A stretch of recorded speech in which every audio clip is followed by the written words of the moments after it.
हाँ, last time हमने आपका ये देखा था इसमें कि gravitation law of universal law of gravitation क्या होता है, तो उसमें हमने फॉर्मूला निकाला था आपका। ये मैग्नीट्यूड होता है आपका G m1m2/r²। इससे मैग्नीट्यूड मिलता है आपको। अगर इसी को आपको वेक्टर फॉर्म में लिखना है, इसी चीज को अगर आप वेक्टर फॉर्म में लिखना चाहते हो, तो आपका हो जाएगा F vector is equal to -G m1m2/r³ और यहाँ पे r वेक्टर हो जाएगा। तो इसके ऊपर हमने फिर एक क्वेश्चन भी किया था बड़ा सा, जिसमें हमने सारी चीज समझाई थी। फिर मैंने आपको एक होमवर्क भी दिया था, आई होप कि वो आपने कर दिया हो।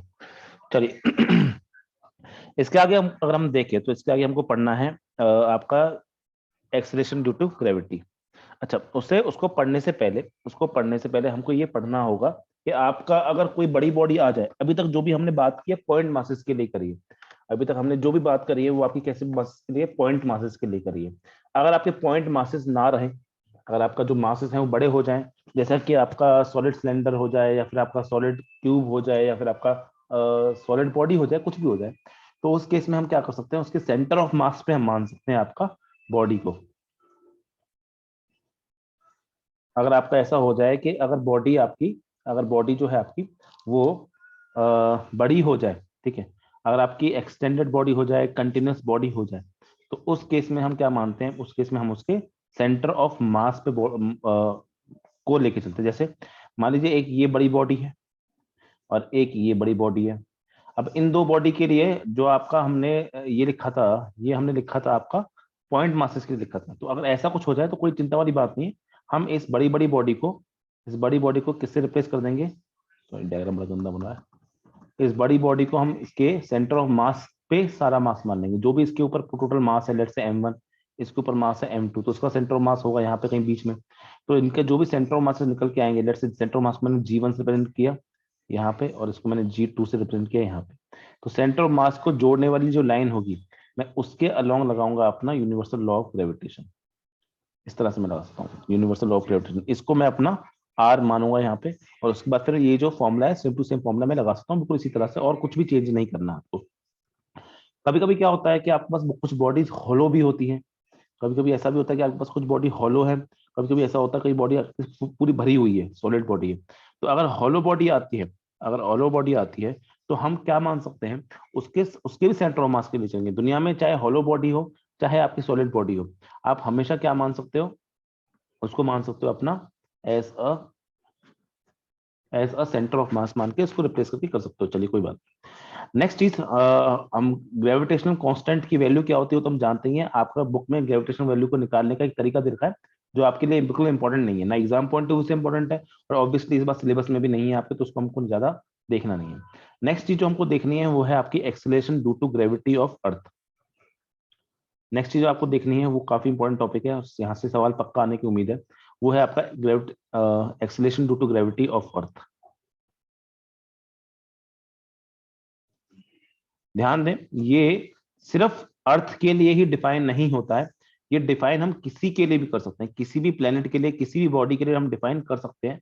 लेकिन हमारे सिलेबस में जो है वो सिर्फ अर्थ के लिए डिफाइन करना है। तो देखिए क्या करेंगे हम यहाँ पे। हम जानते हैं कि इससे पहले हमने आज तक इसको हम स्मॉल जी से प्रेजेंट करते हैं, इसको एक्सेलरेशन ड्यू टू ग्रेविटी को हम जी से, स्मॉल जी से प्रेजेंट करते हैं, क्योंकि ये एक तरह का एक्सेलरेशन होता है। तो साफ सी बात है, इसकी जो यूनिट हो जाएगी वो क्या हो जाएगी, मीटर पर सेकंड स्क्वायर की यूनिट हो जाएगी। अब बात ये है कि एक्सेलरेशन ड्यू टू ग्रेविटी जो होता है, अगर हम अर्थ की बात करें, तो हम इससे पहले जी को हमेशा से 9.8 मीटर पर सेकंड स्क्वायर लेके आ रहे हैं आज तक। लेकिन ये सिर्फ हम तब ले सकते हैं बेटा, जब हम क्या मानते हैं, ये सब हम तब ले सकते हैं जब आपने अर्थ को एज अ हॉरिजॉन्टल माना है, एज अ हॉरिजॉन्टल सरफेस माना है। अर्थ की सरफेस को कैसा माना है आपने, हॉरिजॉन्टल सरफेस की तरह आपने माना हो। या फिर आप ये भी बोल सकते हो दूसरे तरीके, और कि आपकी जिस बॉडी को कंसिडर कर रहे हो, the body is very near to earth surface, the body is very near to earth surface. तो सिर्फ इस इन दो केसेस में आप क्या मानते हो, आप अपने जी की वैल्यू को क्या ले सकते हो, 9.8 मीटर पर सेकंड स्क्वायर लेके चल सकते हो, और उसकी वैल्यू को क्या मान सकते हो, कांस्टेंट मान सकते हो।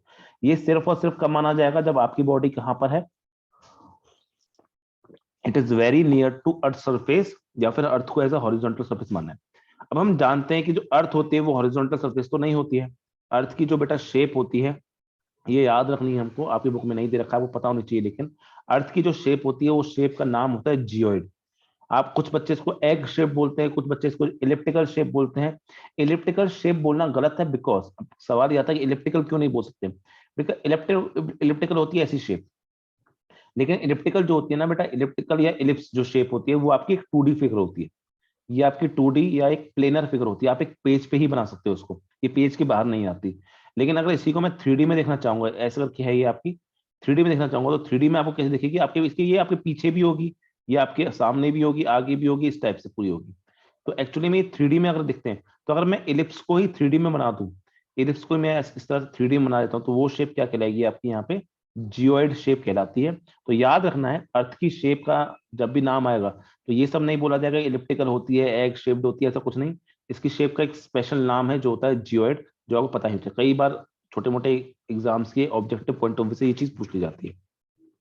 अब मैंने कहा कि ये जो जी इक्वल टू 9.8 मीटर पर सेकंड स्क्वायर लेके चलते हो, या आप सिर्फ तब लेके चलते हो जब या तो आप अर्थ के बहुत ही ज्यादा क्लोज हो, या फिर आप अर्थ को एज अ हॉरिजॉन्टल सरफेस लेके चलते हो। अब ना अर्थ आपकी हॉरिजॉन्टल है और ना अर्थ के आप हमेशा इतने क्लोज रहोगे। जैसे एग्जांपल सैटेलाइट है, कोई भी सैटेलाइट है वो अर्थ से काफी हजारों किलोमीटर ऊपर होती है, कोई भी जो सैटेलाइट है वो अर्थ से काफी हजारों किलोमीटर ऊपर होती है। तो जब उसकी हम बात करेंगे यहाँ पे कि कैसे उसके लिए हम बात करेंगे, तो उसके लिए थोड़ा सा नए तरीके से हम समझेंगे, देखिए कैसे समझेंगे। तो अपन यहाँ पे एक बात समझते हैं पहले तो कि देखिए हम जानते हैं कि जो ग्रेविटी का फोर्स होता है, जो ग्रेविटी फोर्स होता है अर्थ की वजह से, समझेंगे ग्रेविटी फोर्स होता है जो अर्थ की वजह से, वो होता है आपका F इज इक्वल टू क्या होता है आपका जी। अब थोड़ा ध्यान देंगे, अब मैं ना अगर एक एक बॉडी को अर्थ लेके चल रहा हूँ और दूसरी बॉडी को, जैसे फॉर एग्जांपल जैसे ये आपका अर्थ है, ये आपका अर्थ है, और मैं अभी नियर टू अर्थ सरफेस की बात कर रहा हूँ, मैं कहाँ बात कर रहा हूँ अभी, नियर टू अर्थ सरफेस की ही बात कर रहा हूँ। तो समझना है यहाँ पे, जब नियर टू अर्थ सरफेस का बात कर रहा हूँ तो मेरा ऑब्जेक्ट जो स्मॉल मास है वो m यहाँ पर है अर्थ के कंपेरिजन में, और कैपिटल एम ई क्या है, मेरा मास ऑफ अर्थ, जो कि ऑब्वियसली अर्थ के नजदीक है। तो इनके बीच का डिस्टेंस क्या है, इनके बीच के डिस्टेंस को मैं आर ई लेके चलता हूँ, जहाँ पे एम ई क्या है आपका मास ऑफ अर्थ है। एम ई ये स्टैंडर्ड नोटेशन है, इसी के हिसाब से मैं पूरे चैप्टर में बात करूंगा। एम ई क्या लेके चलूंगा मैं, मास ऑफ अर्थ। आर ई क्या हो जाएगा आपका, रेडियस ऑफ अर्थ हो जाएगा, रेडियस ऑफ अर्थ हो गया, ठीक है। और स्मॉल एम क्या है आपका, मास ऑफ बॉडी, जिसको आप कंसिडर कर रहे हो। और ऑब्वियसली हम इतना तो समझ सकते हैं कि जो मास ऑफ बॉडी होगा वो अर्थ के कंपैरिजन में बहुत ही छोटा होगा, जो मास ऑफ बॉडी होगा वो अर्थ के कंपैरिजन में बहुत ही छोटा होगा, शेप साइज मास जो भी सब कुछ छोटा होगा उसका। अब ठीक है, इस केस में मैंने कहा कि जब आपकी बॉडी होती है, जब आपकी बड़ी बॉडीज होती हैं, तो मैं जैसे ये आपकी जो अर्थ है ये इतनी बड़ी है, तो इसका जो टोटल मास है बेटा वो मैं कहाँ मान सकता हूँ, इसके सेंटर ऑफ मास पे मान सकता हूँ, मतलब मैं इसके यहाँ पर एम ई मान सकता हूँ, ठीक है, और यहाँ पर मैं स्मॉल एम। तो अगर मैं इनको पॉइंट मास से रिप्रेजेंट करने की कोशिश करूँ तो यहाँ पे हो जाएगा एम ई, यहाँ पे हो जाएगा एम, और इनके बीच की दूरी क्या हो जाएगी आपकी आर ई। याद रखें मैं अभी नियर टू अर्थ सरफेस की बात कर रहा हूँ यहाँ पे। चलिए, तो इस केस में अगर मुझे ग्रेविटी का फोर्स लिखना होगा तो यहाँ पे लिख रहा हूं मैं F is equal to G M E M by capital R E का स्क्वायर, ठीक है। जैसे वो फॉर्मूला था ना G M M by R square, G M one M two by R square, तो मैंने ऐसे लिख दिया उसको, G M M by R E square लिख दिया, ठीक है। अब मैं जानता हूं कि मुझे अगर एक्सेलरेशन निकालना है बॉडी का, acceleration of body, acceleration of body, उसी को मैं क्या बोल रहा हूँ दूसरे नाम से, acceleration due to earth, acceleration due to gravity बोल रहा हूँ, क्योंकि ग्रेविटी फोर्स की वजह से आने वाले एक्सेलरेशन को हम क्या बोल रहे हैं आपका, एक्सेलरेशन ड्यू टू ग्रेविटी बोल रहे हैं, जिसको मैं जी से रिप्रेजेंट कर रहा हूँ आपका। तो मैं एक बात जानता हूँ कि मैं बचपन में आपका सेकंड लॉ से एक चीज पढ़ के आया हूँ, पहले न्यूटन लॉ मोशन में सेकंड लॉ से क्या पढ़ के आया हूँ, F is equal to M A पढ़ के आया हूँ, F is equal to M A पढ़ के आया हूँ। बस मैं यहाँ पे क्या करूंगा, एक ही वैल्यू को जी मान लूंगा, क्योंकि मैं एक्सेलरेशन की बात कर रहा हूँ और उसका नाम मैंने जी रखा है यहाँ पे, तो एक ही जगह मैं क्या दूंगा, एम जी लिख दूंगा। यहाँ पे एफ क्या हो जाएगा आपका, एम जी हो जाएगा इस चैप्टर में। अभी अभी एफ को मैंने यहाँ पे ये लिखा है, F is equal G M E M by R square, तो मैं यहाँ पे क्या लिखता हूँ, G M E M by R E का square is equal to M G. अब देखेंगे यहाँ पे, यहाँ से मैं क्या कर सकता हूँ, आपके इस एम को काट सकता हूँ, तो यहां से आपका जी का फॉर्मूला निकल के आएगा, यहां से आपका क्या निकल के आएगा बेटा, जी का फॉर्मूला निकल के आएगा, which will come out to be G is equal to, very very very important formula, G M E by R E square. समझ में आया मुझे ये फॉर्मूला कैसे निकला है? हाँ जी। ये फॉर्मूला याद होना चाहिए, ये फॉर्मूला किसी को भी रटा हुआ होना चाहिए। ठीक है। Capital small G M E by R E square is the formula of G. ये जी की वो वैल्यू है जो आपने कहां ली है, आपने ली है near to earth surface, near to earth surface. चलिए, अब लेकिन मैं एक बात जानता हूं कि अगर जी आपका क्या है, एक एक्सेलरेशन, जी क्या है बेटा, एक्सेलरेशन है। और एक्सेलरेशन हमेशा क्या होती है, आपकी एक वेक्टर क्वांटिटी होती है। एक्सेलरेशन क्या होती है, आपकी वेक्टर क्वांटिटी। और वेक्टर क्वांटिटी का मतलब क्या है कि उसके पास में मैग्नीट्यूड भी होगा और उसके पास में क्या होगी, आपकी डायरेक्शन भी होगी। तो मैग्नीट्यूड तो मैं साफ साफ यहां से कह सकता हूँ, जी क्या हो जाएगा, G M E by R E square. ये तो हो गया इसका मैग्नीट्यूड। अगर डायरेक्शन की बात करनी तो ध्यान देना, डायरेक्शन की बात करनी तो मान लो मैं अर्थ बनाता हूँ इस तरह से, मैंने अर्थ बनाया, थोड़ा सा अच्छा ही बनाता हूँ अर्थ को। एक सेकेंड, मान लीजिए मैंने इस अर्थ को ऐसे बना दिया आपका, और मेरा सेंटर ऑफ मास यहाँ पर है इसका, जहां पे मेरा एम ई यहाँ पर लगा हुआ है। अगर मेरी बॉडी यहाँ पर होती है जो कि नियर टू अर्थ सरफेस है, ये मेरी बॉडी है, तो साफ सीधी बात है, मैं जानता हूँ कि एक्सेलरेशन हमेशा फोर्स की डायरेक्शन में होता है। तो यहाँ पर जो एम के ऊपर फोर्स लग रहा है वो कहाँ लग रहा है, ऐसे लग रहा है, मतलब सेंटर की तरफ। ये हो गया आपका सेंटर ऑफ अर्थ। ठीक है। अगर मेरी बॉडी, अगर जो मेरी बॉडी है उसको मैंने वहां ना रखने की बजाय यहाँ रख दिया, यहाँ रख दिया मैंने बॉडी को, तो ऑब्वियसली ऐसे सोचना है ना कि एक मेरा मास यहाँ पर है, एक मास यहाँ पर है, तो इस पे फोर्स ऐसे होगा। फोर्स हमेशा एक दूसरे की तरफ होता है। तो यहाँ पर अगर मैं बनाना चाहता हूँ फोर्स डायरेक्शन, तो वो आपके सेंटर की तरफ यानी ये होगी। और जो डायरेक्शन होती है फोर्स की, वही डायरेक्शन किसकी हो जाएगी, आपकी जी की हो जाएगी। ऐसे ही अगर मेरा मास एम यहाँ पर है तो जी की डायरेक्शन क्या हो जाएगी, ऐसे हो जाएगी। एम अगर मेरा मास यहाँ पर है तो जी की डायरेक्शन क्या हो जाएगी, ऐसे हो जाएगी। एम मेरा मास यहाँ पर है तो जी की डायरेक्शन क्या हो जाएगी। इसी वजह से आप हमेशा, ऐसा नहीं है, कभी पुराने जमाने में पता है क्या माना जाता था, पुराने जमाने में माना जाता था कि अर्थ जो है एक हॉरिजॉन्टल प्लेन है, कि मैं आगे जाता जाऊंगा, आगे जाता जाऊंगा तो नीचे गिर जाऊंगा एक दिन। यहाँ पे आप गिर नहीं सकते, बिकॉज अगर आप नीचे की साइड पढ़ रहे हो, जैसे नीचे आपका एंटार्क्टिका है, अगर एंटार्क्टिका में भी आप घूम रहे हो तो आप गिरोगे नहीं। क्यों? क्योंकि आपको अर्थ अपने सेंटर की तरफ खींच लेगी, ऊपर की तरफ खींच लेगी उस टाइम पे। तो याद रखेंगे, जी की जो डायरेक्शन होती है वो हमेशा कहाँ होती है, toward, always towards the centre of the earth, always towards the centre of the earth. लेकिन आज से पहले जो आप हमेशा पढ़ के आ रहे थे, आज से पहले आप जब ये पढ़ के आ रहे थे यहाँ पर कि अर्थ को हॉरिजॉन्टल सरफेस मान के जब आप पढ़ते थे, तो आप जी की डायरेक्शन हमेशा कैसे मानते थे, आप मानते थे वर्टिकली डाउनवर्ड। क्यों मानते थे वर्टिकल डाउनवर्ड, आप ऑटोमेटिकली कैसा मान लेते थे उसको, हॉरिजॉन्टल प्लेन, ऐसा मान लेते थे अर्थ को, सरफेस को, अर्थ की सरफेस को आप ऐसे मान लेते थे। तो आपका बॉडी अगर यहाँ थी आप ऐसे मान लेते थे, क्योंकि अर्थ को आप बहुत बड़ा मानते थे as compare to the body.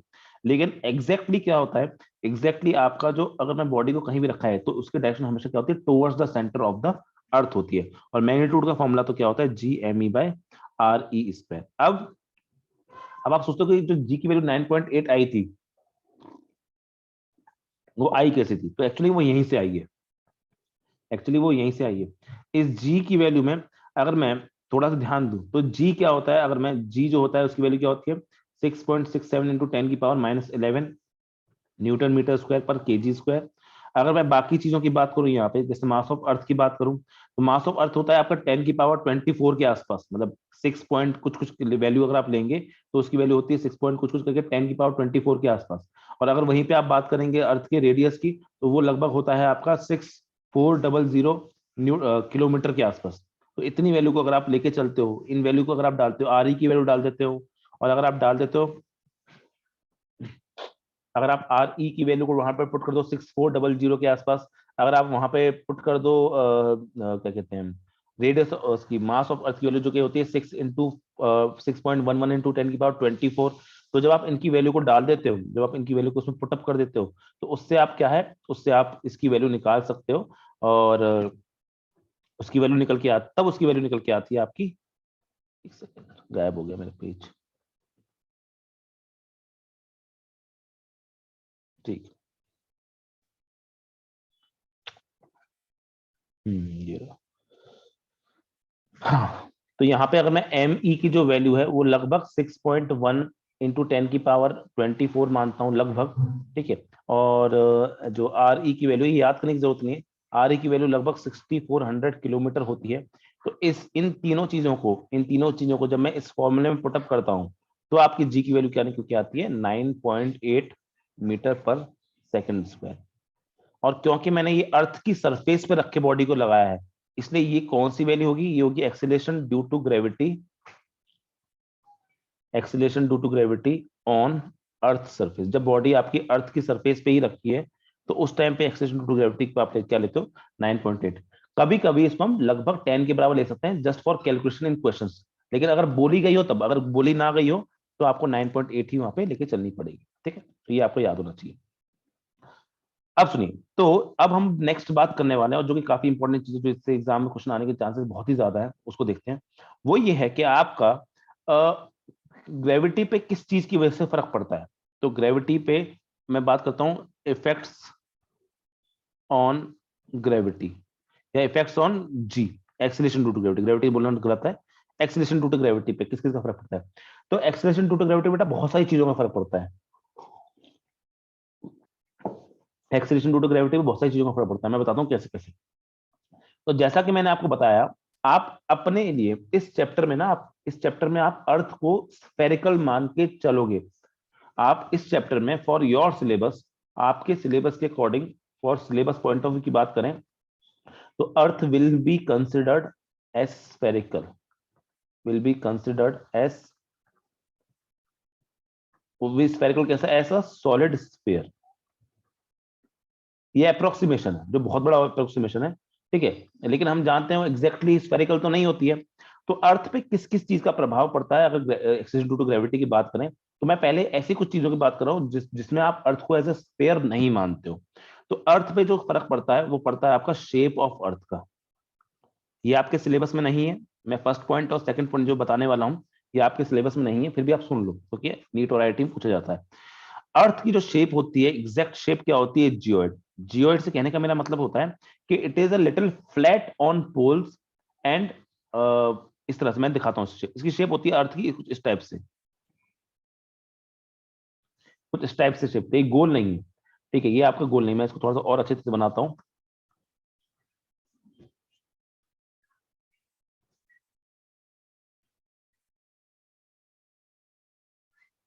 अर्थ की शेप होती है बेटा कुछ ऐसी, ठीक है, कि ये आपका क्या होता है, इस तरह की होती है। जो ये क्या हो गया आपका, ये हो गया आपका इक्वेटर, यहाँ पे मैंने बना दिया आपका इक्वेटर, और यहाँ पे क्या होता है आपका, यहाँ पे होते हैं आपके पोल्स, ऊपर वाला नॉर्थ पोल, नीचे वाला साउथ पोल, यहाँ पे होते हैं पोल्स।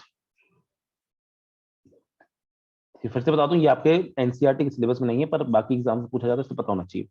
तो मैं एक चीज देखूंगा, अगर मैं सेंटर से रेडियस नापता हूं तो इक्वेटर पे मुझे क्या मिलेगा बेटा, ज्यादा मिलेगा। रेडियस ऑफ जो अर्थ है वो इक्वेटर पे एक लिख लेता हूं, और रेडियस ऑफ अर्थ अगर मैं नापता हूं आपका पोल्स पे, पोल्स पे नापता हूं, ठीक है, तो वो ऑब्वियसली आपको कम मिलेगा। तो आप पहली बात तो यहां से देख सकते हो, हम ये देख सकते हैं कि R E at pole is less than radius of earth at equator, ठीक है, ऐसा बोल सकते हैं। अब अगर मैं जी की बात करता हूं तो जी का फॉर्मूला क्या निकल के आया था आपका, G M E by R E square, G M E by R E square. तो साफ साफ यहां से देखने को मिल रहा है कि जैसे आपकी आर ई की वैल्यू इंक्रीज होगी तो आपकी जी की वैल्यू क्या होगी बेटा, डिक्रीज होगी, ठीक है। अब क्योंकि मुझे यहाँ पर दिख रहा है साफ साफ कि आर ई, यहां से मैं क्या बोल रहा हूँ कि आर ई जो पोल है, आर ई पोल जो है वो आपका कम होता है as compare to R E equator. इसका मतलब जब रेडियस कम होता है तो जी की वैल्यू क्या होती है आपकी, ज्यादा होगी। जब रेडियस ज्यादा होता है तो जी की वैल्यू क्या कम होगी, कम होगी। तो यहां से मैं एक बात पक्का बोल सकता हूँ कि जो जी की वैल्यू होगी पोल पर, जो जी की वैल्यू होगी पोल पर, वो क्या होगी, ज्यादा होगी आपकी जी की वैल्यू इक्वेटर पे। समझ में आया बेटा हमेशा। जी सर। तो ये समझ में आना जरूरी है। फिर से बता रहा हूँ कि आपकी एनसीईआरटी में चीज नहीं दे रखी है लेकिन आपको पता होनी चाहिए कि जो जी की वैल्यू होती है पोल पर वो ज्यादा होती है as compare to G at equator, ठीक है। तो ये एक अच्छा पॉइंट है जो आपको पता होना चाहिए। चलिए नेक्स्ट बात करें कि किस और चीज पे आपका जो जी की वैल्यू है वो डिपेंड करती है। ये वाली चीज भी आपके सिलेबस में नहीं है लेकिन फिर भी मैं बता रहा हूँ क्योंकि आपको पता होना चाहिए, नीट आईआईटी में इस पे क्वेश्चन बने हैं। वो होता है आपका रोटेशन ऑफ अर्थ पे। हम जानते हैं कि आपकी अर्थ क्या कर रही है बेटा, रोटेट कर रही है। हमारे सिलेबस में अर्थ को हम रोटेटिंग नहीं मानेंगे, मैक्सिमम टू मैक्सिमम अगर मानेंगे तो अर्थ को हम सन के अबाउट रोटेट करता हूं मानते हैं, प्लेनेटरी मोशन। पर प्लेनेटरी मोशन इस बार आपके सिलेबस में नहीं, केप्लर्स लॉ आपका सिलेबस से हटा दिया गया है तो उसको भी हम नहीं मान रहे। पर एक्चुअल में तो अर्थ रोटेट कर रही है, ठीक है, एक्चुअल में तो अर्थ रोटेट कर रही है। अब अर्थ रोटेट कैसे कर रही है, तो अर्थ या तो कोई भी गोल चीज होगी, ठीक है, कोई भी गोल चीज होगी, या तो वो ऐसे रोटेट कर रही होगी, या कोई भी गोल चीज होगी तो वो या तो ऐसे रोटेट कर रही होगी।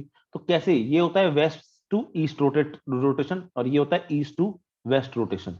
या तो आपका ऐसे रोटेट कर रही होगी, या तो आपका ऐसे रोटेट कर रही होगी, या फिर वो ऐसे रोटेट कर रही होगी। तो ये याद रखना आपका, पहली बात तो सबसे बच्चों को पता होना चाहिए, जनरल नॉलेज का सवाल भी बन जाता है। तो अर्थ घूमती है कि about its own axis, rotation of earth about its own axis, it is rotating from, ये याद रखना बहुत जरूरी है, it is rotated from west to east. कई जीके के क्वेश्चनों में एग्जाम में पूछा जाता है, कई आपका सिंपल क्वेश्चंस भी आपके अलग अलग ओलंपियाड्स या एनटीएससी में इस तरह क्वेश्चन बन जाते हैं। Earth is always rotating from west to east, not east to west, इस तरह से घूमती है अर्थ आपकी। चलिए, दूसरी बात है अर्थ के घूमने से जी पे क्या प्रभाव पड़ता है। तो अगर हम अर्थ को स्फेरिकल मान भी लें, if earth is spherical, if earth is assume to be spherical, अगर हम अर्थ को कैसा मान लें, स्फेरिकल मान भी ले, तो क्या फर्क पड़ जाएगा उससे, तो सुनिए। तो मैं अगर अर्थ को बना दूं यहाँ पे स्फेरिकल ही सोच के मैं बनाता हूं उसको, अगर मैं, देखिएगा,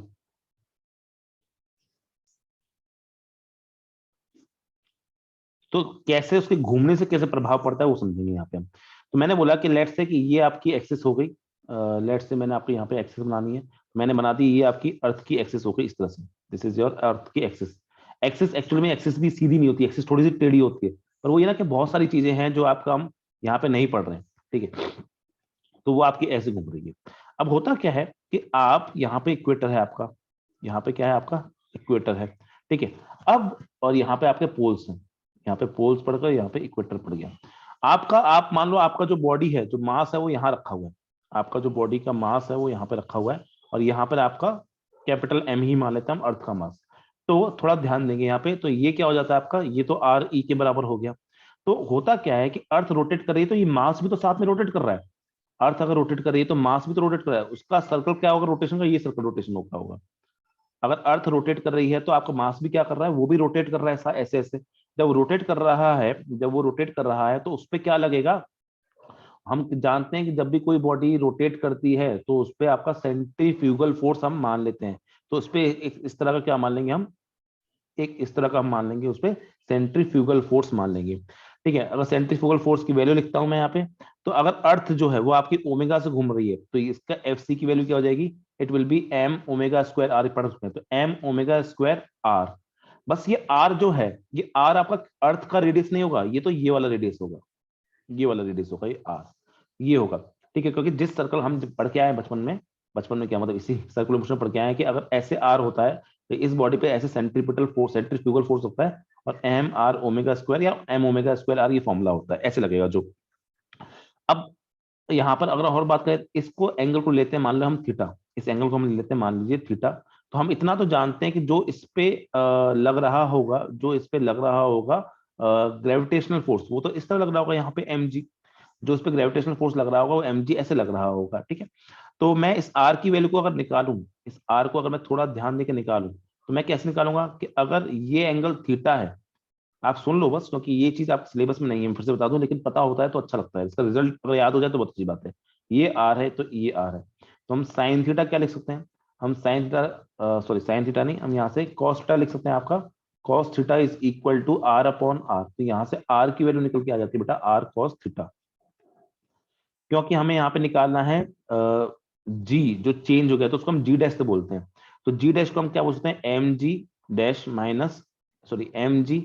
अब ये एम जी तो ऐसे है, हमें एफ का वो वाला कंपोनेंट चाहिए जो आपका इस लाइन में होगा, एम का वो वाला कंपोनेंट, एफ सी का वो वाला कंपोनेंट चाहिए जो इस लाइन में है। अगर ये थीटा है तो ये भी क्या हो जाएगा थीटा, तो मैं इस एफ का ये वाला कंपोनेंट, इस एफ का ये वाला कंपोनेंट क्या हो जाएगा, ये वाला कंपोनेंट हो जाएगा आपका एफ सी कॉस थीटा, यानी आपका M omega square R cos theta. और आर की वैल्यू मैं बता चुका हूं अभी कि आर कॉस थीटा है, तो ये क्या हो जाएगा आपका, जहाँ पे आर का मतलब क्या है, रेडियस ऑफ अर्थ, तो M omega square R E square cos square theta बनता है आपका जो काम का है। तो यहां से आपका जो निकल के आता है एफ कॉस थीटा, उसको मैं यहाँ पे लिख सकता हूँ आपका minus M omega square R E square cos square theta. यहाँ से एम से एम कट जाएगा, तो ये निकल के आता है जी डैश ये जी डैश का मतलब क्या है आपका, जिस जी डैश इज न्यू जी, एक तरह से जो नया जी निकल के आता है due to rotation of effect, rotational effect की वजह से जो आपका जी में चेंज निकलता है, ये निकल के आता है G minus omega square R E square cos square theta. So this is sorry omega square R E square नहीं होगा, आर होगा बस, और यहाँ पे आर आएगा, तो omega square R cos square theta. तो मतलब रोटेशन ऑफ अर्थ की वजह से भी, रोटेशन ऑफ अर्थ की वजह से भी क्या होता है आपका, रोटेशन ऑफ अर्थ की वजह से बेटा, रोटेशन ऑफ अर्थ की वजह से भी आपका ग्रेविटी में ये चेंज देखने को मिलता है। फिर से बता दूं कि this is not in CBSE, not in CBSE, but यही चीज आपकी जेई और नीट और ओलंपियाड्स और जो बाकी एग्जाम्स है उनमें ये चीज इंपॉर्टेंट है। तो अर्थ अगर रोटेशन कर रही है तो उस टाइम पे जी की वैल्यू आपकी जी नहीं रहती, it is taken as G dash, जो नया जी बन जाता है वो आपका G minus omega R E square cos square theta आता है। तो ये आपके लिए हेल्पफुल होगा। मेरा काम था कि आपको ये पता होना चाहिए सो दैट किसी और एग्जाम के पॉइंट ऑफ व्यू से भी आप इसको क्लियर है। अब जो मैं थर्ड और फोर्थ, जानबूझ के मैं थर्ड और फोर्थ जो आपके सिलेबस में है वो बताने वाला हूँ। थर्ड बताना चाहता हूँ, ये इंपॉर्टेंट है क्योंकि आपके सिलेबस में भी और बाकी दूसरे एग्जाम से तो आती है। जो सीबीएसई है वो ऑब्वियसली जेई और नीट के लिए भी इंपॉर्टेंट होता है ऑटोमेटिकली। अब वो सुनेंगे हम, वो है आपका कि effect of gravity, effect of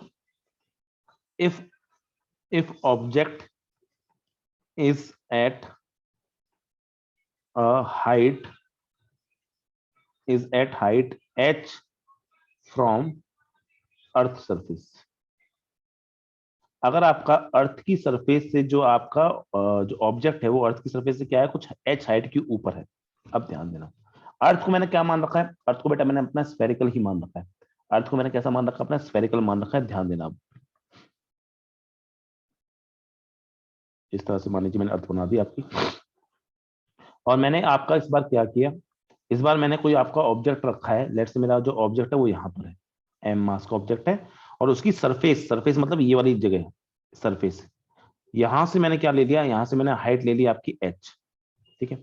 और यहाँ पे आपका अर्थ का क्या है, यहाँ पे आपका अर्थ का सेंटर है, यहाँ पे आपका अर्थ का सेंटर है, और यहाँ से ये दूरी कितनी होती है, ये तो रेडियस ऑफ अर्थ है, तो ये मैं ये क्या पूछता हूँ, ये आपका रेडियस ऑफ अर्थ है, ठीक है। ध्यान से सुनना क्योंकि इसका प्रूफ भी आपके सिलेबस में है, तो आपको प्रूफ भी आना चाहिए। खैर प्रूफ नहीं पूछा जाता है अक्सर, लेकिन आपको जो फॉर्मूला निकल के आने वाला है वो फॉर्मूला बहुत इंपॉर्टेंट है आपके लिए। तो मैंने बोला कि आपका ये रेडियस ऑफ अर्थ हो गया, ये आपका इतनी हाइट पर है सरफेस, याद रखना ये जो हाइट आपको दे रखी होगी ये सरफेस से दे रखी है, सरफेस ऑफ अर्थ से आपको ये हाइट दे रखी होगी, ठीक है। अब जो सरफेस ऑफ अर्थ पे ना आप बेटा जो जी की वैल्यू लेके चलते हो, वो क्या लेके चलते हो, आप जी लेके चलते हो। सरफेस ऑफ अर्थ पे जो आप जी लेके चलते हो क्या होता है 9.8। तो आपको यहां पर अगर मुझे निकालना है कि अगर कोई बॉडी आपकी कुछ ऊपर आ गई तो वहां पर लेट से एक्सेलरेशन ड्यू टू ग्रेविटी मेरा जी डैश हो गया, ऑब्वियसली मुझे कुछ तो फर्क करना पड़ेगा ना, मैं हर चीज को जी जी बोल दूंगा तो फिर समझ में नहीं आएगा कौन सा सरफेस पे है, कौन सा ऊपर है, कौन सा नीचे। तो अगर सरफेस के अलावा कहीं और आपको ग्रेविटी की एक्सेलरेशन टू ग्रेविटी की वैल्यू निकालनी है तो मैं इसको जी डैश से रिप्रेजेंट करूंगा। चलिए बहुत अच्छी बात है। अब मैं अगर इस जी डैश को लिखना चाहता हूं तो मैं जी डैश को, कंसेप्ट तो वही होगा ना, कंसेप्ट कौन सा होगा, तो कंसेप्ट यही होगा कि एक मास एम यहाँ रखा हुआ है और इनके बीच की दूरी कितनी है, इनके बीच की दूरी इस बार बेटा आर ई प्लस एच है। इनके बीच की दूरी क्या है आपकी आर ई प्लस एच है, यहाँ पे एम ई मास रखा हुआ है, ठीक है। तो पहले मैं क्या लिखूंगा, पहले मैं लिखूंगा इनके बीच का फोर्स। फोर्स क्या हो जाता है सर, वो होगा G capital M E small M by इनके बीच का डिस्टेंस, इनके बीच का डिस्टेंस क्या है आर ई प्लस एच है का स्क्वायर, ठीक है। अब इसी चीज को मैं क्या लिखता हूँ, इसी चीज को मैं एम जी डैश भी बोलता हूँ क्योंकि ये एम जी डैश इस टाइप से इस पे लग रहा होगा नीचे की तरफ जो कि ग्रेविटी की वजह से ही है, तो एम जी डैश लिख सकता हूँ। तो यहां से बेटा जो जी डैश की वैल्यू निकल के आएगी वो क्या निकल के आएगी आपकी, G M E M upon R E plus H का square, R E plus H का स्क्वायर। तो ये आपका फॉर्मूला बन जाएगा कि जब आपका कोई बॉडी किसी हाइट एच पे चले जाती है तो उसमें आपका बदलाव आता है। साफ सीधी बात है, इसको देख के ही आपको लग रहा है, इस फॉर्मूले को देख के आप बहुत इजीली बता सकते हो कि मेरी जो जी डैश की वैल्यू है वो कम होगी मेरी जी से, क्योंकि ये वाला फैक्टर जुड़ गया ना, नीचे वाली चीज जब बढ़ जाएगी तो ऊपर वाली चीज कम हो जाएगी ना, तो ये समझ में आता है। पर बात ये है कि ये फॉर्मूला आपको याद नहीं करना है, ये तो यार हर बच्चा ये फॉर्मूला लिख लेगा, फिर आपने इसमें क्या नया किया। तो बेटा इसमें हम लगाते हैं थोड़ा सा अप्रोक्सीमेशन, जो आपको याद भी करना है, इसमें लगाते हैं हम एक अप्रोक्सीमेशन। अब वो अप्रोक्सीमेशन क्या है वो सुन लो, ठीक है, वो इंपॉर्टेंट है आपके लिए। उस अप्रोक्सीमेशन को हम बोलते हैं आपका बायनोमियल एक्सप्रेशन अप्रोक्सीमेशन मानते हैं। इसमें अगर हम अप्रोक्सीमेशन लेके चलना चाहते हैं तो उसको हम लेते हैं आपका बायनोमियल, एक सेकंड, इसको हम लेके चलते हैं आपका बायनोमियल एक्सपेंशन के वजह से लेके चलते हैं हम आपका। अब सुनना क्या, देखिए कितनी भी ऊपर ले जाओ आप किसी बॉडी को, अगर आप किसी बॉडी को अगर अर्थ की सरफेस से फेंकना चाहते हो तो कितना भी ऊपर ले जाओ, आप साफ सी बात है, पहले सुन लो कि बायनोमियल का एक्सप्रेशन से हम कैसे लिखते हैं। सुनिए पहले, बायनोमियल के एक्सप्रेशन से हम कैसे यहाँ पे अप्रोक्सीमेशन लगाते हैं। बायनोमियल आपके क्लास 11th में ही है ना शायद, बायनोमियल पढ़ लिया कि आपने नहीं पढ़ा है? आपने क्लास 11th में मैथ में बायनोमियल पढ़ लिया कि नहीं पढ़ा अभी? नहीं सर, अभी नहीं पढ़ा। खैर उसका यूज भी नहीं है ज्यादा, बायनोमियल अलग चीज होती है पर उसका खास यूज भी नहीं है। तो इसका बस ये समझ लीजिए, जब भी 1 प्लस एक्स की पावर एन है, ध्यान देना 1 प्लस एक्स की पावर एन है, और अगर मैं मान के चलता हूं कि x क्या है आपका, x की वैल्यू आपके जो साथ में यहाँ पे लिखा हुआ है ना उससे बहुत छोटी है, 1 से क्या है बहुत छोटी है, in that case I can approximately taking approximation of binomial expression I can write it as 1 plus nx। बस ये याद रखो, कभी भी अगर आपका किसी चीज में ऐसा होता है कि 1 प्लस एक्स लिखा हुआ है और x की वैल्यू 1 से बहुत छोटी होती है, तो उस केस में मैं 1 प्लस एक्स की पावर n को सीधे 1 प्लस एन इंटू एक्स लिख सकता हूँ, ऐसा मान सकता हूँ मैं, ये है आपका। अब इस अप्रोक्सीमेशन का मैं इस्तेमाल यहाँ पे करना चाहता हूँ, आपका जो मैंने अभी जी लिखा था, तो जो मैंने अभी जी डैश लिखा था आपका किसी हाइट h पर, तो वो क्या लिखा था मैंने, capital G capital M E by, यहाँ पे लिखा था मैंने RE प्लस h का स्क्वायर। अब थोड़ा ध्यान देना, मैं काम करता हूं नीचे से ना RE को कॉमन निकालता हूं, नीचे से मैं RE, जब मैं इसमें से RE कॉमन निकालूंगा तो वो RE स्क्वायर बन के बाहर निकलेगा, क्योंकि यहाँ पे RE कॉमन निकालोगे तो RE बाहर आएगा, लेकिन स्क्वायर भी लगा हुआ तो कॉमन आएगा। बच क्या जाएगा यहाँ पे बच जाएगा आपका 1 प्लस एच अपॉन RE का स्क्वायर। विशा जी, इतने जो मैंने लिखा है इसमें कोई प्रॉब्लम तो नहीं है ना? नहीं सर। ठीक है, अब सुनो, अब ध्यान देना एक चीज पे, अगर मैं एक पहली बात तो ये देखता हूं कि इसको अगर आप देखो इस एक्सप्रेशन को, तो आप बता सकते हो ये क्या लिखा है, ऐसा कुछ मैं बहुत बार लिख चुका हूं, ये क्या लिखा है आपका, क्या लिखा है ये? किसी का फॉर्मूला मैंने आपको बताया था थोड़ी देर पहले, ये GME बाय RE स्क्वायर, किस क्या जी लिखा का है ही ये? फॉर्मूला है। हाँ बिल्कुल, ये स्मॉल g का फॉर्मूला, राइट, स्मॉल g लिखा है। अब मैं अपना अप्रोक्सीमेशन कहाँ लगाऊंगा, वो लगाऊंगा इसमें, ध्यान देना भी कैसे, मैं साइड में लिख के बताऊंगा इसको। अगर इसको मैं देखता हूं यहाँ पे 1 प्लस एच अपॉन RE का स्क्वायर, मैं जानता हूं कि मैं इतना तो समझता हूं यार कि h जो भी होगा क्या वो RE से छोटा होगा, राइट? h की वैल्यू जो भी होगी वो आपके रेडियस ऑफ अर्थ से तो छोटी होगी। h कितना ले जाओगे आप, कितना कितना ऊपर बॉडी को फेंक सकते हो, 10 किलोमीटर, 20 किलोमीटर, 50 किलोमीटर, 100 किलोमीटर, इससे ज्यादा ऊपर तो नहीं फेंकोगे। और आपकी अर्थ का रेडियस है 6400 किलोमीटर, जो कि ऑब्वियसली उसे ये मान के जो 600 टाइम्स ज्यादा है, तो ऑब्वियसली h की वैल्यू क्या है, RE से बहुत कम होगी। अगर मैं दोनों साइड RE से डिवाइड कर दूं तो ये क्या निकल के आ जाएगा, यही 1 से छोटा निकल के आ जाएगा, यही 1 से। अब इस चीज को देखो और इस चीज को देखो, कुछ ऐसा ही दिख रहा है मुझे, x इज लेस देन 1, और यहाँ पे क्या है 1 प्लस एक्स, यहाँ पे भी 1 प्लस कुछ ऐसा दिख रहा है। तो इसको मैं अप्रोक्सीमेटली बाय बायनोमियल एक्सप्रेशन, इसको बाय बायनोमियल एक्सप्रेशन में क्या लिख सकता हूँ आपका, इसमें 1 प्लस 2h बाय RE लिख सकता हूँ। ये समझ में आया बेटा अप्रोक्सीमेशन जो मैंने लिखा है? हाँ जी। इसको मैंने बायनोमियल एक्सप्रेशन से मैंने ऐसा कर दिया। चलिए, अब मैं क्या करता हूँ, इसको यहाँ पे रखता हूँ। अच्छा, एक एक बात और, ये एक्चुअली 2 नहीं है, ये -2 है, थोड़ा ध्यान दें अगर हम, तो ये एक्चुअली -2 है। क्यों है -2? थोड़ा सा देखो कि अगर इसको मैं लिखूंगा वापस से, मैं इसको लिख देता हूँ इस चीज को, मैं यहाँ पे अगर इसको लिखूं जी को, यहाँ पर जी डैश को अगर मैं लिखूं तो ये लिखा है जी इंटू, इसको मैं अगर ऊपर लिखना चाहता हूं तो मैं क्या लिखता हूँ, 1 प्लस एच अपॉन RE की पावर -2 लिख देता हूँ। तो मैं -2 के हिसाब से कर रहा हूँ, तो ये माइनस, ये भी क्या हो जाएगा आपका, ये -2 हो जाएगा, ये भी क्या हो जाएगा, बस पावर को मल्टीप्लाई करना है और कुछ नहीं, तो ये क्या हो जाएगा आपका यहाँ पे, ये -2 हो जाएगा।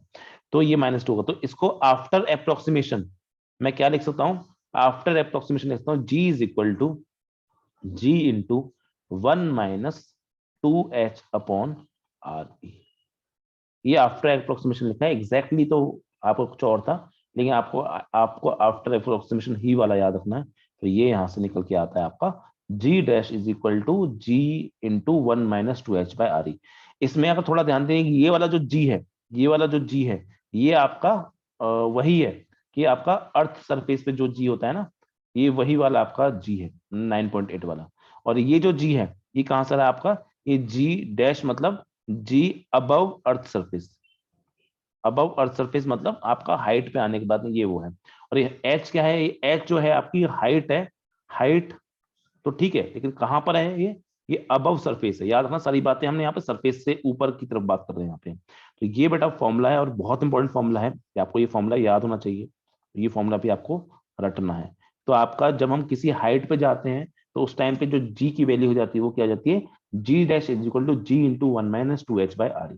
अब आप इस फॉर्मूले को देख के भी एक बात प्यार से बता सकते हो क्या, ये देखिए, जैसे ही मैं h की वैल्यू बढ़ाऊंगा, अगर मैं h की वैल्यू को बढ़ाऊंगा मतलब मैं आपका अर्थ से ऊपर जाऊंगा, तो यहाँ पे नेगेटिव साइन लगा हुआ है, नेगेटिव। नेगेटिव की वजह से क्या होगा कि आपके जी डैश क्या होता जाएगा, कम होता जाएगा। इसका मतलब ये कि जैसे जैसे मैं आपका अर्थ से ऊपर जाता जाऊंगा, ग्रेविटी की वैल्यू क्या होती जाएगी, कम होती जाएगी। चलिए नेक्स्ट, आपका जो फोर्थ है वो भी आपके सिलेबस में है। आपका जो फोर्थ मैं पढ़ा रहा हूँ वो भी आपको सिलेबस है। फर्स्ट और सेकंड आपको सिलेबस में नहीं है, फोर्थ थर्ड और फोर्थ आपको सिलेबस में।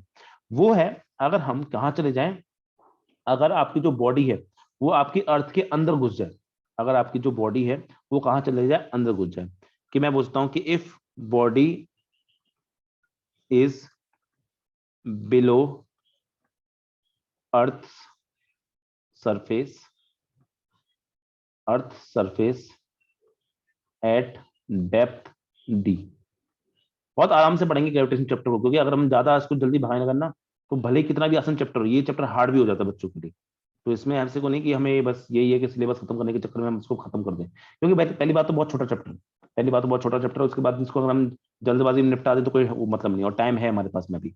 If body is below earth surface eight depth D, तो मैं माने क्या, मैंने अब इसमें थोड़ा ध्यान देना क्योंकि बच्चों के समझ में थोड़ा कम आता है। समझ में आ जाएगा लेकिन आप थोड़ा समझने की कोशिश करना। मान लीजिए अपन ने अर्थ बना दी इस तरह से, अपन ने अर्थ बना दी इस तरह से, तो देखिए इस बार क्या हो रहा है, इस बार आपकी जो बॉडी है, जो मास एम है छोटा वाला, वो आपका अर्थ की सरफेस पे नहीं है, सरफेस से कुछ नीचे है। ये क्या हो गई आपकी, ये हो गई आपकी सरफेस, ये हो गई आपकी सरफेस। ठीक है, यहाँ पे आप जी की वैल्यू क्या लेके चलते हो, जी ही लेके चलते हो। इस बार आप अर्थ सरफेस के अंदर घुसा है, ऑब्वियसली सेंटर तक तो नहीं पहुंच जाओगे, सेंटर तो बहुत नीचे होता है। यहाँ पे आपका एम ई रखा है, पर अब थोड़ी सी गड़बड़ है। गड़बड़ क्या है, देखिए मैं बताता हूँ। यहाँ पर इस बार आपने एम रखा है, अब सुनना गड़बड़ क्या है। तो आज से पहले जितने भी अपन ने सवाल किए या यूनिवर्सल लॉ ऑफ ग्रेविटेशन पढ़ा था, ध्यान देना, m1 यहाँ पे रखा है, m2 यहाँ पे रखा है, तो और r इनके बीच का डिस्टेंस है, r इनके बीच का डिस्टेंस है। तो मैं अगर ध्यान देता हूं, जब मैंने फोर्स लिखा था G m1m2/r², तो मैंने मास सिर्फ उतना लिया था जो कि इस r तक पड़ रहा था, मतलब m1 से लेके m2 तक का जो डिस्टेंस है उनके बीच में जितना मास पड़ रहा था मैं उसकी बात। अगर कोई मास यहाँ पे रखा है तो मैं उसको इसमें नहीं लिखता हूँ, उसको इसमें नहीं लिखता हूं। मतलब कि जितना डिस्टेंस है दोनों बॉडी के बीच में, उनके बीच में जो जो मास आता है ना, मैं सिर्फ उसको लेके चलता हूं अपने फॉर्मूले में। और किसी मास को, जो मास बाहर पड़ गया उसको मैं अपने फॉर्मूले में लेके नहीं चलता। ये बात याद रखना कि अगर कोई दो मासेस ऐसे पड़े हुए हैं तो जो आर के बीच बीच में मास आ रहे हैं, मैं सिर्फ उनको लेके चलता हूं अपने फॉर्मूले में, और किसी मास को लेके नहीं चलता। ठीक है, ये समझ में आ गया। ठीक है, अगर कोई मास इसके बाहर आ जाए, इस m2 के बाहर आ जाए या इस डिस्टेंस के बाहर आ जाए, तो उसको मैं अपने फॉर्मूले में नहीं लिखूंगा, तो उसके लिए मुझे अलग से लिखना पड़ेगा कुछ और। ठीक है, सिमिलरली जब मैं इस केस में बात कर रहा हूँ, इस अर्थ वाले केस में बात कर रहा हूँ, तो यहाँ पे मैं ये देखता हूँ कि सर दिक्कत ये हो रही है, दिक्कत ये हो रही है कि आपने जो लिखा है ठीक लिखा है, पर दिक्कत ये है कि आपका जो डिस्टेंस है इस बार, ठीक है मैं बोलता हूँ ध्यान देना, कि आपको यहां से यहां तक का डिस्टेंस क्या है, ये आपका डी डिस्टेंस है, डेप्थ आपको डी दे रखी है। लेकिन आपका यहां से यहां तक डिस्टेंस क्या है, ये आपका टोटल रेडियस है ना, ये आपका रेडियस है, रेडियस ऑफ अर्थ। ठीक है, लेकिन मैं देखता हूं कि इनके बीच का जो डिस्टेंस है, जो हम स्मॉल आर जनरली लेके चलते हैं, वो क्या लेके चलते हैं, जो आपका दोनों मास के बीच की दूरी है, ये वाला मास और ये वाला मास, इनके बीच की दूरी क्या है बेटा इस बार, वो है आपकी are E minus D. Are E minus D समझ में आ रहा है मिशा इतना? जी सर। ठीक है, अब ध्यान देना। अब गड़बड़ ये हो रही है सवाल में कि सर बात ये है कि मेरा एम मास यहाँ पर है, मेरा एम मास यहाँ पर है, एक मास एम यहाँ पर है और ये एक मास यहाँ पर मैं मान के चल रहा हूं। लेकिन ये वाला जो मास है, ये वाला यहां से यहां तक वाला मास, यहां से यहां तक वाला जो भी मास है पूरा, ये इसके बाहर पड़ रहा है। ये इस डिस्टेंस की, ये जो डिस्टेंस है ना, इसके बाहर पड़ रहा है ये। और बाहर वाला मैं मास कंसिडर नहीं करता हूं, मैंने अभी बताया था। मैं कौन सा मास करूंगा? जो यहां से लेकर यहां तक के बीच में जितना मास पड़ रहा है अर्थ का, मैं सिर्फ उसको अपना कंसिडर करता हूँ। तो मतलब मेरा कहने का क्या हो जाएगा, मुझे सिर्फ और सिर्फ इस केस में कौन सा मास लेके चलना है? मुझे इस बार आपका सिर्फ इतना मास लेके चलना है, ध्यान देंगे। मुझे सिर्फ अर्थ का उतना मास लेके चलना है जो कि आपका इन दोनों डिस्टेंस के बीच में पड़ रहा है।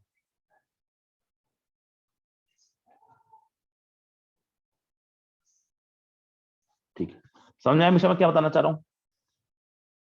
हाँ जी। मैं सिर्फ अर्थ का वो वाला मास लेके चलना चाहता हूँ जो ग्रीन वाला है। मैं इसके ये वाला जो बाहर वाला मास है इसको कंसिडर नहीं करूंगा। मैं सिर्फ ये वाला जो मास है सिर्फ इसको कंसिडर करूंगा, क्योंकि आपका जो डिस्टेंस है इनके दोनों के बीच का, उसके बीच में सिर्फ यही वाला मास आने वाला है, बाकी कोई और मास नहीं आने वाला।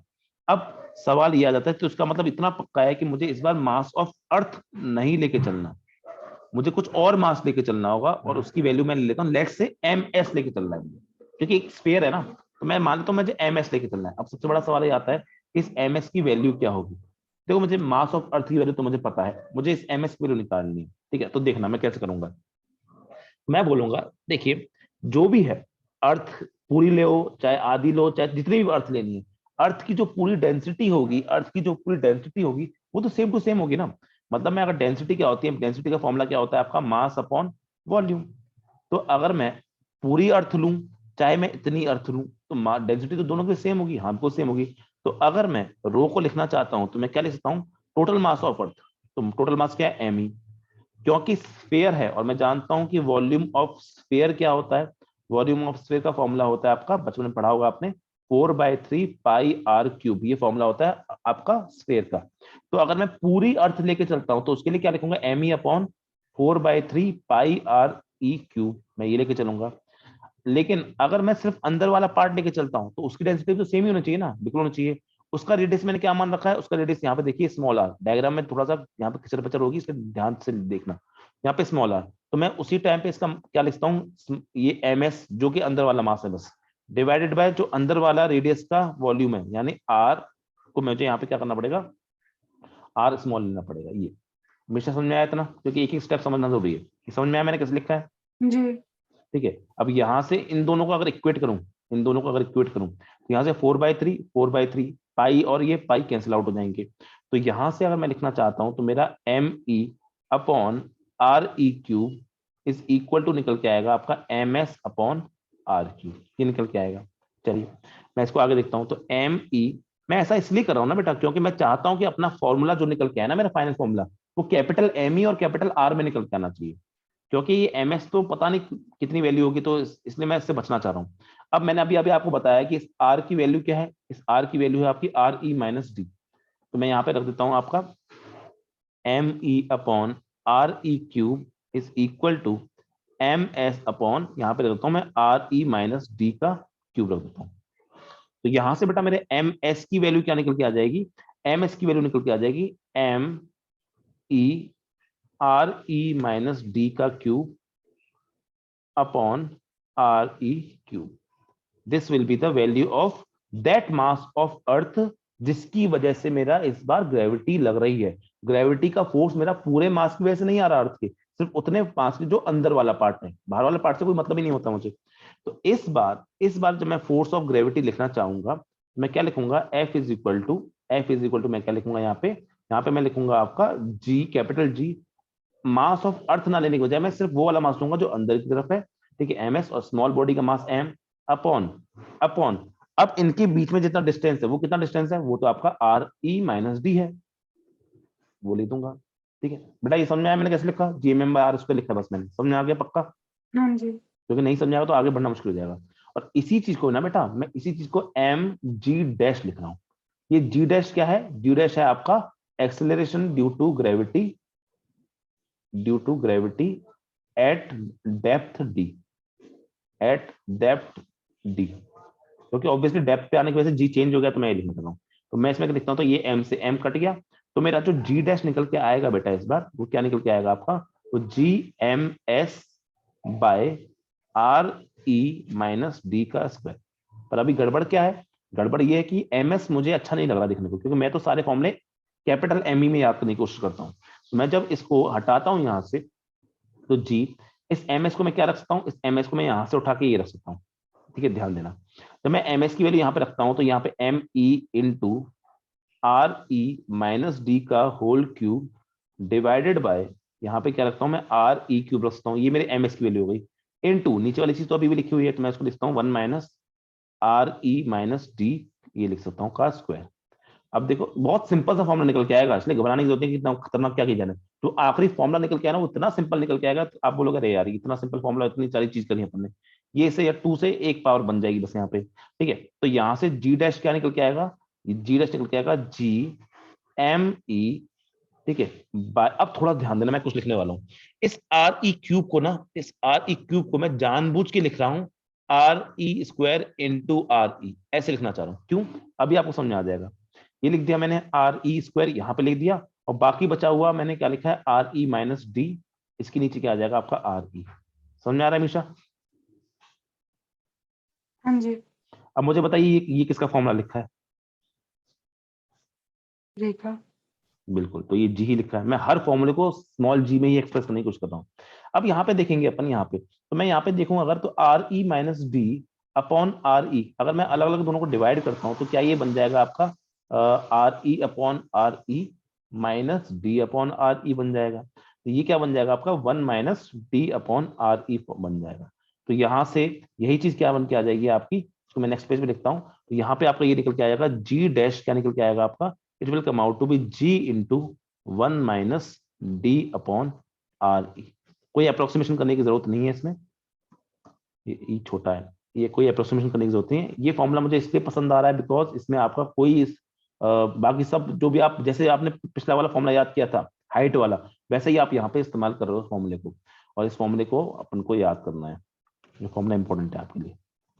ठीक है, बस ध्यान क्या देना है कि ये जो जी है ये आपका acceleration due to gravity, due to gravity, हमेशा जब भी एक्सेलरेशन बोलना है तो पूरा नाम बोलना है, acceleration due to gravity at depth D बोलना है। और डी हमेशा कहां से होगा, सरफेस ऑफ अर्थ से नीचे। ये क्या है आपका, जी है कहां पे, सरफेस ऑफ अर्थ पे आपने लिया है, सरफेस ऑफ अर्थ पे आपने ये जी माना है। उसके बाद अगर आप बात करें ये डी क्या है आपका, ये डी है आपका डेप्थ, और कहां से मेजर करोगे आप हमेशा इसको, इसको बिलो अर्थ सरफेस मेजर करोगे, हमेशा बिलो अर्थ सरफेस मेजर करोगे। तो दिस इज द फॉर्मूला, इसको भी आपको क्या करना है, याद ही रखना है रटो। यहाँ पे भी आप एक चीज देख सकते हो, अगर मैं फॉर्मूले को वापस लिखूं, G dash is equal to G into 1 minus D upon R E. ठीक है, तो अगर मैं यहाँ पे डी की वैल्यू को बढ़ाता हूँ, तो साफ साफ है कि यहाँ पे डी की वैल्यू बढ़ाते क्या नेगेटिव साइन आ रहा है, तो यहाँ पे जी की वैल्यू क्या होगी, डिक्रीज होगी। मतलब जैसे जैसे मैं अर्थ के अंदर जाता जाऊंगा, और याद है ना सेंटर को क्रॉस नहीं करना, डोंट क्रॉस, ऐसा ना हो कि सेंटर को ही क्रॉस कर दो, do not cross centre of earth.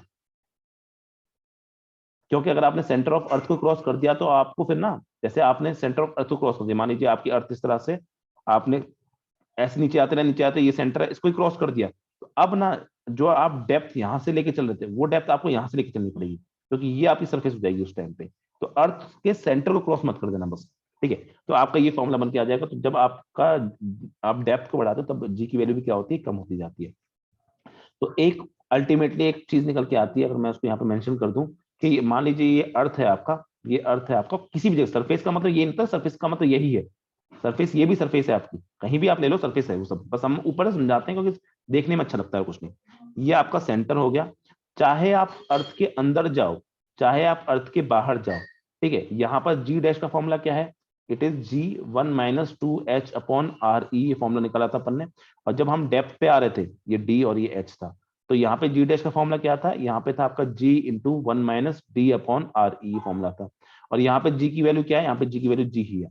थोड़ा सा अगर अपन ध्यान दें तो क्योंकि दोनों जगह आपको नेगेटिव साइन देखने को मिल रहा है, ये भी नेगेटिव साइन और ये भी नेगेटिव साइन, इसका मतलब चाहे आप ऊपर जाओ चाहे आप ऊपर जाओ चाहे आप नीचे जाओ, ठीक है, आपका हमेशा जी की वैल्यू क्या होती है, यहाँ पे डिक्रीज होती है। आप नीचे भी आओगे तो भी जी की वैल्यू क्या होगी, आपकी डिक्रीज होगी, जब आप ऊपर जाओगे तब भी क्या होगी, जी की वैल्यू डिक्रीज होगी। इसका मतलब जब ऊपर जाने पे भी जी की वैल्यू डिक्रीज हो रही है, नीचे आने पे भी जी की वैल्यू डिक्रीज हो रही है, इसका मतलब जो जी की वैल्यू होती है it is maximum on earth surface. समझ आ रहा है हमेशा ये बात? जी सर। तो जो जी की वैल्यू होती है ना वो मैक्सिमम कहाँ पे होती है, सरफेस ऑफ अर्थ पे ही होती है। चाहे आप अंदर जाओ चाहे आप बाहर जाओ, आपकी दोनों जगह पे क्या होता है, जी की वैल्यू क्या करती है आपकी, इट डिक्रीजेस। चाहे आप बिलो अर्थ जाओ चाहे आप अबो अर्थ जाओ। और जो जी इज इक्वल टू 9.8 होता है, जो आप अप्रोक्सीमेटली 9.8 लेके चलते हो, ये आपकी मैक्सिमम वैल्यू ऑफ जी होती है। तो ये सवाल बहुत बार पूछा गया है आपका कि आप अर्थ के अगर अंदर जाते हो तो जी की वैल्यू बढ़ेगी घटेगी, तो घटेगी, ऊपर जाओगे तब भी घटेगी। मैक्सिमम वैल्यू कहाँ होती है, आपकी सरफेस ऑफ अर्थ पे होती है, जो कि आप 9.8 के आसपास लेके चलते हो। समझ में आया इतना पूरा?